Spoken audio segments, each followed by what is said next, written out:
ભરૂચ જિલ્લાના લખા બાવા મંદિરેથી રથયાત્રામાં ધર્મપ્રેમીઓ જોડાયા. પગપાળા યાત્રાનું અંબાજી દર્શન અર્થે પ્રસ્થાન કરવામાં આવ્યું. ભરૂચ જિલ્લાના લખા બાવા મંદિરેથી રથયાત્રામાં ધર્મપ્રેમીઓ જોડાયા. પગપાળા યાત્રાનું અંબાજી દર્શન અર્થે પ્રસ્થાન કરવામાં આવ્યું. વાગરા તાલુકાના લખી ગામ તેમજ આસપાસના ધર્મપ્રેમીઓ પોતાના વતનથી 400 કિલોમીટર દૂર 51 શક્તિપીઠ માનું મુખ્ય શક્તિપીઠ એટલે અંબાજી ખાતે 150 થી ઉપરાંત માઈ ભક્તો ચાલતા રથ લઈને ભક્તિ સાથે ભજન આરાધના કરતા અંબાજી માતાના દર્શન અને દર વર્ષે જેમ આ વર્ષે પણ નીકળ્યા છે. આ વર્ષે આમોદ જંબુસરના ધારાસભ્ય દેવકિશોર સ્વામીના હસ્તે શુભ પ્રસ્થાન આગેવાનો કાર્યકરો અને ગ્રામજનોની ઉપસ્થિતિમાં કરાવ્યું હતું. વાગરા તાલુકાના લખાબાવા મંદિરથી પરંપરાગત રીતે 10 વર્ષથી નીકળતી રથયાત્રા છે લખી ગામના વતની ખેડૂત તેમજ સામાજિક મોભો ધરાવતા દંપતીના ગ્રહે તારીખ 1/5/1970 ના રોજ અવતરેલ તેમજ લખાબાવા દાદાના પરમ ઉપાસક તેમજ રાજકીય ગૌરવનું અનમોલ રતન અને ભાજપ સંગઠનના બાહુસ અને નિડર અને જરૂરિયાતમંદોના ભામાશા અને રાજકીય ક્ષેત્રે આગવી ઓળખ સાથે મનોર જીવન પથના માર્ગદર્શક એવા સ્વ મનર ગોયલ છે ઉપપ્રમુખ પદે ગુજરાત રાજ્ય પંચાયત પરિષદ ગાંધીનગર સેવા આપનાર તેમજ તારીખ 16/11/2010 થી 21/12/2015 સુધી તમામ પંચાયત પ્રમુખ રહી લોકોને સેવા આપનારનો સ્વર્ગવાસ તારીખ 28/8/2017 ના રોજ થયેલો હતો. જેમના દ્વારા પદયાત્રાની શરૂઆત કરવામાં આવી હતી.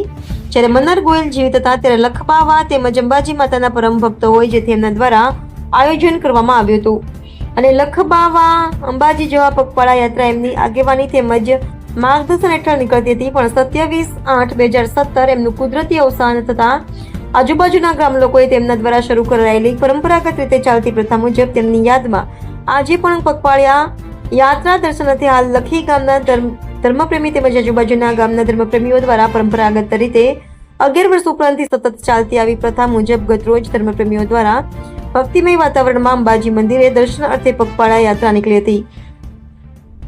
જેમાં અંદાજિત 150 થી ઉપરાંત ધર્મપ્રેમીઓ જોડાયા હતા અને સોમનાથ ગોયલની હાજરીની ખોટ દિલથી મહેસૂસ કરી હતી. આ રથયાત્રા આજરોજ આમોદ આવી પહોંચી હતી. ત્યારબાદ આમોદ જંબુસર તરફ પ્રસ્થાન કર્યું હતું. ત્યારે જંબુસર શહેર પ્રમુખ મનનભાઈ પટેલ તેમજ હોદ્દેદારો દ્વારા પદયાત્રીઓનું સ્વાગત ગાર્ડન હોટલ પર કરવામાં આવ્યું હતું. વેપારી અને માઈ ભક્ત એવા પ્રતાપભાઈ સોની દ્વારા 8 વર્ષથી ચા નાસ્તો અને ફળાહારનું આયોજન કરી સેવા અવિરતપણે આપી રહ્યા છે. જય અંબે. આજરોજ જંબુસર મુકામે લખીગામ દ્વારાથી પદયાત્રી સંઘ છે.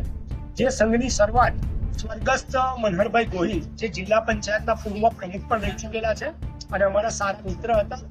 બહુ સુંદર આગેવાન અને ગ્રાઉન્ડ લેવલના નેતા હતા જેમના દ્વારા પગપાળા સંઘની શરૂઆત કરવામાં આવી. આ સંઘ છેલ્લા 8 વર્ષથી જંબુસર મુકામે પ્રતાપભાઈ સોની તેનો સેવાનો લાભ પ્રાપ્ત થાય છે. ઓલમોસ્ટ વેપારી એસોસિએશનના સભ્ય છે કે જંબુસરના સારા વેપારી છે જે છેલ્લા 8 વર્ષથી આ સેવા પગપાળા યાત્રીઓની સેવા કરી રહેલા છે ચા નાસ્તા અને ફરાળની. તો જંબુસર ગામ વતી એમનો આભાર વ્યક્ત કરું છું. સાથે સાથે આ પગપાળા જે સંઘના આયોજકો છે તેમનો પણ હું આભાર વ્યક્ત કરું છું કે આ સેવાનો લાભ અમને આપી રહ્યા છે. આ પગપાળા યાત્રિકો 400 કિલોમીટર કાપવાના છે અને આ 400 કિલોમીટર સરસ રીતે એમની આ યાત્રા પૂર્ણ થાય એવી મા અંબેના ચરણોમાં પ્રાર્થના કરું છું. મનહરભાઈ ગોહિલ જે વ્યક્તિ આ સંઘની શરૂઆત કરેલી આજરોજ આપણે એમને યાદ કરી. બહુ ખૂબ જ ગ્રાઉન્ડ લેવલના નેતા હતા અને આજરોજ યાદ કરીને આપણને એમને સ્મૃતિમાં અમે સદૈવ અમારી સાથે રાખીશું. આ સંઘની શરૂઆતનું પ્રસ્થાન પણ અમારા ધારાસભ્ય શ્રી જે સ્વામી દ્વારા કરવામાં આવેલું અને આ સંઘ ઘણી એકવાર સારી રીતે એમના મા અંબાના ધામમાં જાય અને સારી રીતે એમની યાત્રા પૂર્ણ થાય એવી જ અભ્યર્થના. કેમ છો મિત્રો? જય અંબે, જય માતાજી મિત્રો. અમારા સંઘ મિત્રો મહાશક્તિ પદયાત્રા સંઘ લખી ગામ ભરૂચ. આ સંઘની શરૂઆત અમારા ગામના મનહરભાઈ બી ગોહિલ જે અમારા વડીલ હતા એમને કરેલી. મિત્રો આ સંઘ આશરે 15 વર્ષથી ચાલતો આવે છે અને આ સંઘનું વર્ષ શોધવું. આ સંઘમાં આ વર્ષે અમારા સાથે જોડાયા છે ટોટલ 150 અને આ સંઘ અમે 15 દિવસ અમને પહોંચતા થાય છે અંબાજી. અને અમારા ગામ લખી ગામથી ટોટલ ડિસ્ટન્સ છે અંબાજી માતાના મંદિરનું 400 કિલોમીટર. અમારું ગામ છે ભરૂચ જિલ્લાના વાંકલ તાલુકાનું ગામ એટલે કે લખી ગામ લખાવા ટેકનું મંદિર. તો અમે ત્યાંથી મહાશક્તિ પદયાત્રા સંઘ લઈને નીકળીએ છીએ.